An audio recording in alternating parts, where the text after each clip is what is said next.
Assalamualaikum warahmatullahi wabarakatuh. Alhamdulillahi rabbil alamin. Wassalatu wassalamu ala ashrafil mursalin wa ala alihi tayyibin wa ashabihi al-ghurril mayamin wa man tabi'ahum bi ihsanin ila yaumiddin. Ashhadu an la ilaha illallah wahdahu la sharika lah, waliyus salihin wa khaliqul khalqi ajma'in. وأشهد أن محمدا عبده ورسوله المبعوث رحمة للعالمين. اللهم بك أصبحنا وبك أمسينا وبك نحيا وبك نموت وإليك النشور. أصبحنا على فطرة الإسلام وعلى كلمة الإخلاص وعلى دين نبينا محمد صلى الله عليه وسلم وعلى ملة أبينا إبراهيم حنيفا مسلما وما كان من المشركين. اللهم بك أصبحنا في نعمة وعافية وستر فأتمم علينا نعمتك وعافيتك وسترك في الدنيا والآخرة. اللهم إنا نسألك علما نافعا ورزقا طيبا وعملا متقبلا وذرية صالحة. أما بعد, ikhwani wa akhwati fiddin, kaum muslimin dan muslimat, jemaah salat subuh Masjid At-Taqwa Indo As-Sakinah Al-Mawaddah Pekanbaru rahimakumullah.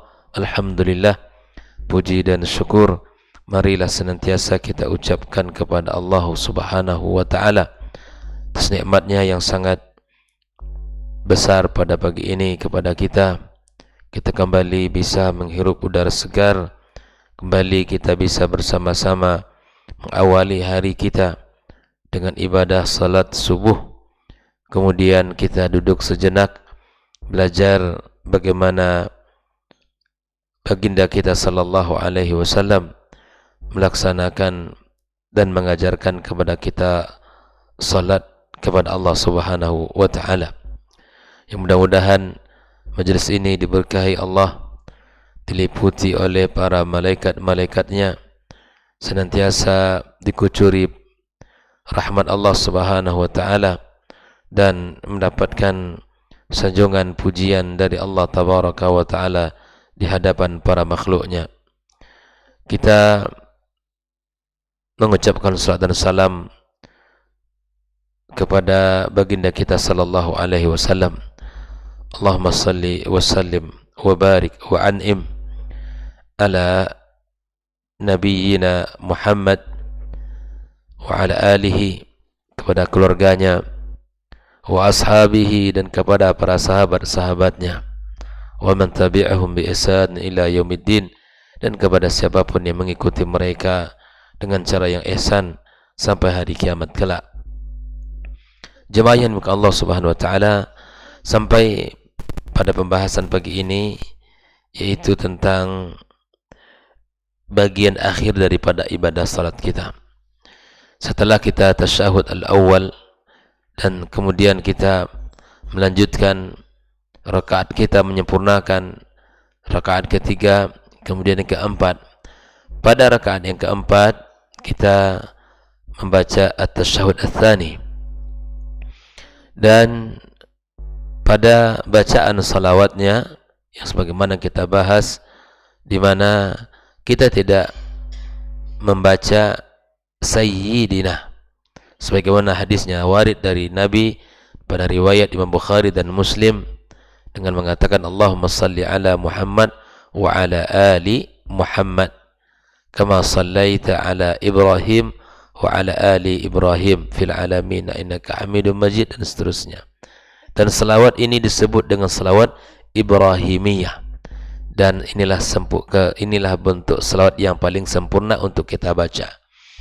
Lalu pada bagian terakhir setelah at-tasyahud ats-tsani, maka kita dianjurkan untuk meminta kepada Allah, berlindung kepadanya dari empat perkara, yaitu doa yang diajarkan Rasulullah, a'udzubillahi min azabi jahannam wa min azabil qabri wa min fitnatil mahya wal mamat wa min fitnati al-masih ad-dajjal.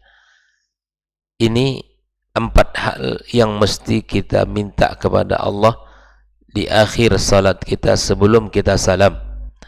Bahkan sebagian ulama mewajibkan karena ini perintah Nabi. Sebagaimana kita sebutkan kemarin tentang kisah Tawus, di mana ya'mur ma lam yata'awwadh billahi min hadhil arba' bi'adati salati kama amara ibnahu bidzalika. Beliau saking memahaminya perintah Nabi ini, maka dia meminta kepada siapapun yang tidak membaca doa ini sebelum salam, maka dia meminta untuk mengulang salatnya sebagaimana dia lakukan itu kepada anaknya. Betapa pentingnya 4 doa ini untuk kita minta kepada Allah dan kita berlindung kepadanya. Falladhi yanbaghi lak, kata Syekh Shalih Al-Utsaimin, yang pantas bagi kita adalah alla tad'a ta'awudha billahi min hadzal arba'. Tidak boleh kita meninggalkan 4 ini. Lakukan, baca sebelum salam. Lima fin najati minha minas sa'adati fid dunya wal akhirah. Kalau kita selamat dari 4 hal tersebut, azab jahannam, azab kubur, dan fitnah kehidupan dan kematian, dan fitnah Masih Dajjal, maka selamatlah kita dan bahagialah kita di dunia dan di akhirat kelak. Kenapa ini penting? Wa hadzal haditsu, kemudian dijelaskan oleh Syekh Shalih Al-Utsaimin, kata beliau, hadzal haditsu dalilun ala ta'akkud ta'awudhu min haulil arba'. Hadis ini merupakan sebagai bentuk dalil tentang kuatnya, pentingnya kita berlindung dari 4 perkara ini. Wa amal wujub fa ba'id. Ini adapun hukumnya wajib, kata beliau, sebagian ulama mengatakan itu adalah jauh dari yang disebutkan. Wa akthar ahlul ilmi ala annahu sunnatun wa laysa biwajib. Ini sebagian ahli ilmu mengatakan hal ini sunnah untuk dibaca, bukanlah wajib. Lakinnahu min a'zamil azkar allati takunu fi salati. Dia adalah seagung-agung zikir, sebaik-baik bacaan yang mesti kita baca dalam salat kita. Ini subhanallah, Nabi mengajarkan ini, tentulah ada kedudukannya, kepentingannya, ya, manfaatnya yang sangat besar. Apa saja manfaatnya? Wa min manfaati annaka fi qawlik wa min fitnatil masih dajjal tasta'inu min ad-dajjalil akbar. Engkau berlindung dari dajjal yang besar. Wa indaris fi isti'adzika min ad-dajjalil akbar isti'adzatuka min kulli dajjalin asghar yakunu qablah. Artinya, sebelum dajjal yang benar-benar yang disebutkan Nabi di akhir zaman, dan itu merupakan salah satu tanda dari tanda-tanda besar hari kiamat, yang akan berkeliling ke seluruh dunia dan akan memukau, bahkan membuat orang-orang yang beriman yang lemah imannya murtad, karena Allah berikan kepadanya fitnah yang besar. Tapi orang-orang yang kokoh imannya, yang kuat, yang akidahnya benar, ya, yang amalannya benar, insya Allah Allah akan selamatkan dia. Maka caranya kita berdoa dari Allah, berdoa kepada Allah, berlindung kepadanya dari fitnah ini. Dan ataupun kita akan selamat dari fitnah dajjal yang kecil. Hal ini disebutkan oleh Ibnu Taimiyah dalam kitab Minhajus Sunnatin Nabawiyah, wa Syuyukhina Abdul Rahman ibn Sa'di rahimahullah ta'ala fi Majmu'il Fawaid juga menyebutkan, kata Syekh Shalih Al-Utsaimin, fahadhil isti'azatu manfa'atuha 'azimah. Berlindungnya kita dari 4 perkara ini manfaatnya sangat besar. Ini induk-induknya musibah ini. Dan kalau kita selamat dari 4 ini, maka bahagia itu adalah sesuatu yang menjadi janji Allah untuk kita. Sebagaimana orang yang pertama, setelah dia melewati fase dunia ini, dia akan melewati alam barzakh. Maka di situ sudah akan mendapatkan nikmat bagi orang-orang yang taat, mendapatkan berbagai kebahagiaan bagi orang-orang yang senantiasa melakukan amal saleh. Betapa lama dia di alam barzakh nanti kalau dia mukmin, beriman, sebagaimana Nabi mengatakan as-sadaqatu nur, bahwa sedekah itu akan menjadi sebuah cahaya, ya, dan salat akan datang kepadanya, ibadah puasa juga akan datang kepadanya, dan seluruh kebaikan itu akan dirasakan jazanya sebelum datang hari, sebelum nanti dihisab oleh Allah Azza wa Jalla sampai hari kiamat kelak. Sesungguhnya mereka yang sudah meninggal dunia telah merasakan kebaikan yang dulu mereka lakukan ketika di dunia, dan telah juga merasakan keburukan dan kemaksiatan yang dulu mereka rasakan lakukan di dunia. Kita berlindung kepada Allah Azza wa Jalla dari azab kubur. Setelah hari kiamat kelak, kita akan dibangkitkan Allah, dikumpulkan di padang mahsyar, dan kemudian ditimbang segala amal catatan kebaikan kita. Kemudian sampailah seseorang akan melewati sebuah sirat yang terbentang di atas neraka menuju kepada surga Allah Azza wa Jalla. Lalu jika kebaikannya melebihi daripada kemaksiatan, maka dia akan selamat dan akan masuk ke dalam surga. Namun ada orang-orang yang diuji Allah, dia dibersihkan dosa-dosanya oleh Allah Azza wa Jalla di dalam neraka Jahannam. Dan kondisi orang yang sedang melewat di sirat itu bermacam-macam. Ada orang yang seperti kilat menyambar, dan ada orang yang berjalan kaki, dan ada orang yang berlari, dan seterusnya. Maka ini semua adalah sesuatu yang digambarkan oleh Nabi kita sallallahu alaihi wasallam. Maka kita berlindung kepada Allah dari siksaan kubur dan dari siksaan api neraka. Wala yanbaghi lil 'abdi an yaghfal anha, tak boleh kita lalai. Lima fil isti'adati min al-iltija' wal i'tisam ila Allah Subhanahu wa ta'ala, karena pada perlindungan bacaan doa yang kita baca adalah bentuk di mana kita berpegang teguh, bersandar kepada Allah Subhanahu wa ta'ala. Dalam bacaan kita bersandar kepada Allah semata agar kita selamat dari 4 perkara tersebut. Wa hazil umur, kata beliau, kata Syekh Shalih Al-Utsaimin, perkara-perkara ini min a'zam ma yajri al-'abd, ada hal yang besar yang terjadi, yang berlaku pada seorang. Faltija'uhu ila Allah, dan bergantungnya dia, bersandarnya dia kepada Allah.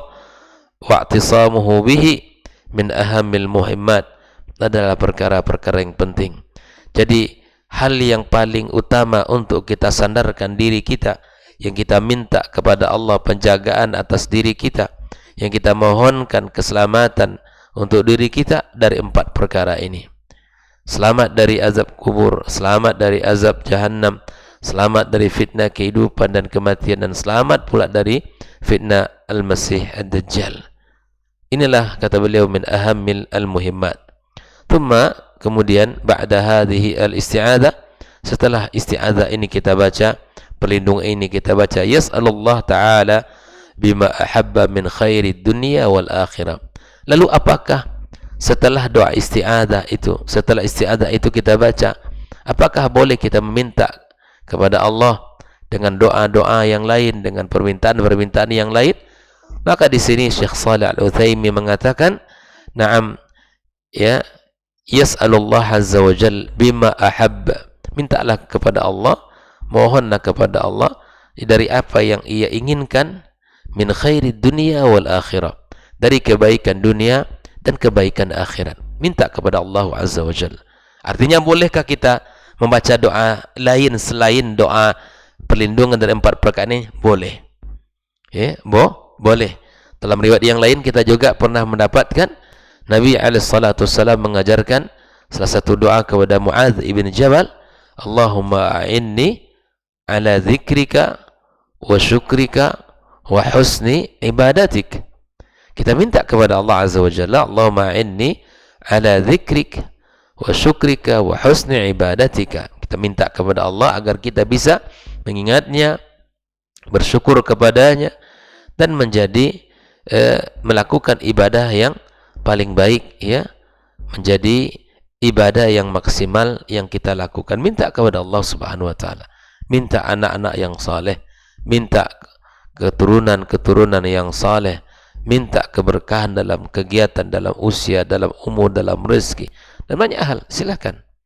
Maka inilah yang Nabi berikan kepada kita, sebuah kesempatan, sebuah peluang yang tak boleh kita tinggalkan ini.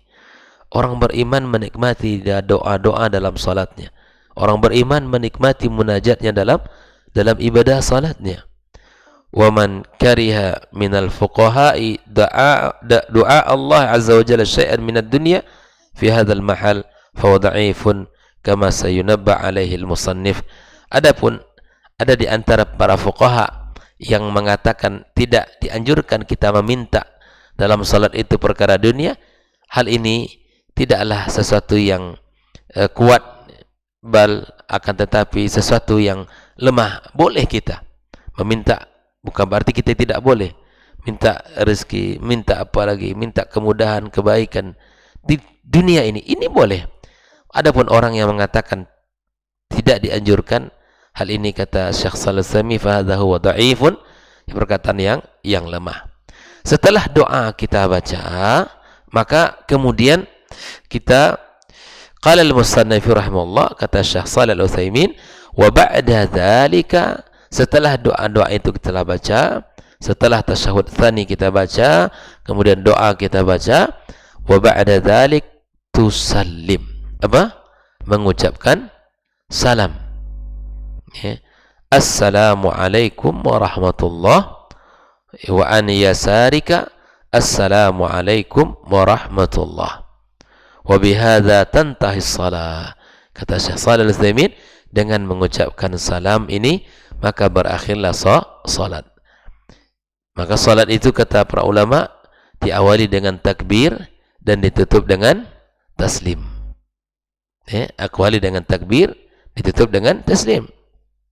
Maka dalam bab ini dijelaskan oleh Syekh Shalih Al-Utsaimin, "Idza sta'azta min aulaikal arba'", jika engkau telah berlindung kepada Allah dari 4 perkara tadi, "Thumma da'awta Allah azza wa jalla bima ahbabta fa innaka ba'da dzalika tusallim." Kemudian setelah itu kita berdoa, dan setelah berdoa kita baca, kita bersalam. Maka kemudian apa yang kita lakukan setelah itu? Setelah itu kita mengucapkan dalam bab ini, kemudian Syekh Shalih Al-Utsaimin mengatakan dalam ucapan beliau di sini, wasifatul manqulah anin Nabi sallallahu alaihi wasallam fi taslim anwa'. Adapun bentuk-bentuk salam ketika mengakhiri salat itu ada beberapa bentuk. Ya. Yang sahih ada 2. Nah, ini yang jadi imam ataupun kita yang salat sendiri. Bentuk-bentuk salam ada 2. Yang pertama, ucapan assalamualaikum warahmatullah. Assalamualaikum warahmatullah. Jadi assalamualaikum warahmatullah ke kanan, ya.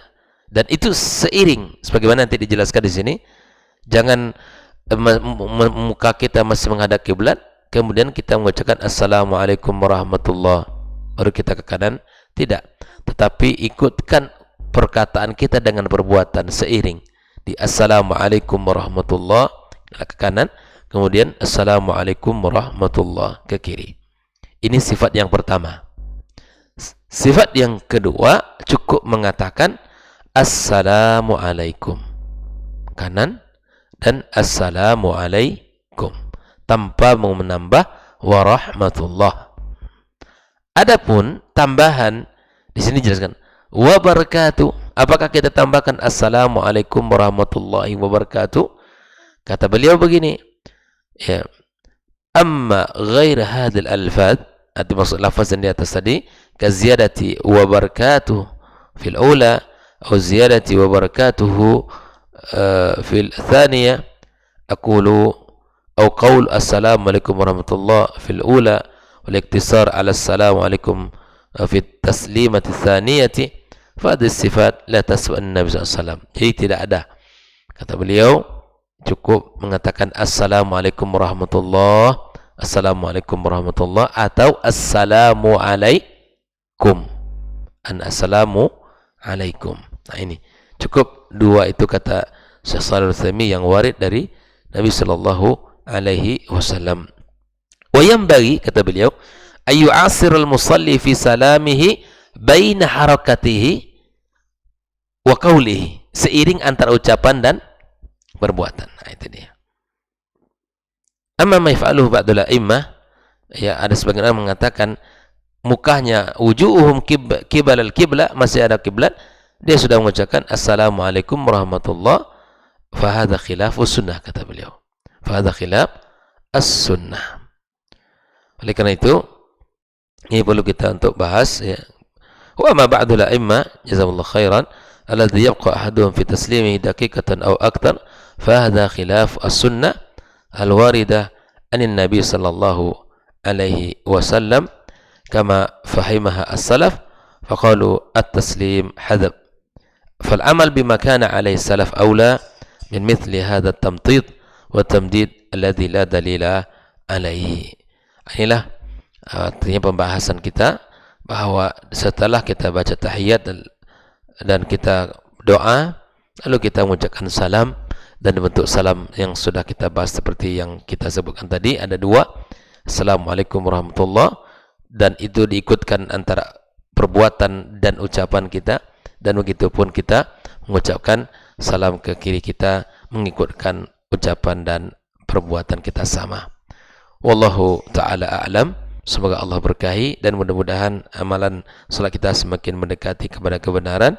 Wa sallallahu ala nabiyyina Muhammad wa sallam. Wa subhanakallahumma bihamdika asyhadu an la ilaha illa anta astaghfiruka wa natubu ilaik. Wassalamualaikum warahmatullahi wabarakatuh. Dr. Dasman Yaya Ma'ali LCMA Hafizahullah, Dr. Helmi Basri LCMA Hafizahullah, Dr. Hidayatullah Ismail LCMA Hafizahullah.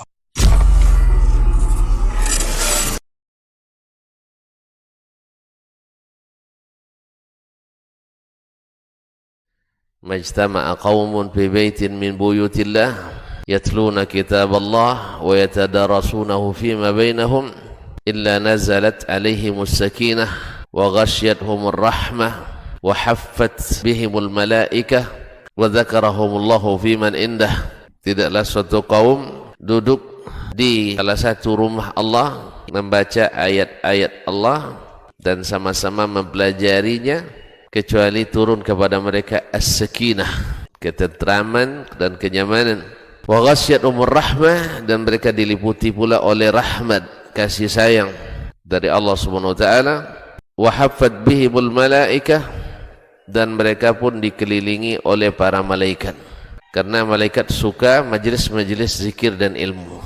Wa dzakarahumullahu fi man indah, dan Allah akan banggakan sebut-sebut mereka di kalangan malaikat-malaikat yang ada di sisinya, di masyarakat atas. Mudah-mudahan kita termasuk yang sering disebut-sebut di sisi Allah di kalangan para malaikat, dan di akhir majelis ini mudah-mudahan kita pula mendapatkan seperti yang tersebut dalam hadis qudsi, qumu maghfuran lakum, silahkan berangkat meninggalkan majelis ini dalam keadaan diampuni dosa-dosa kalian.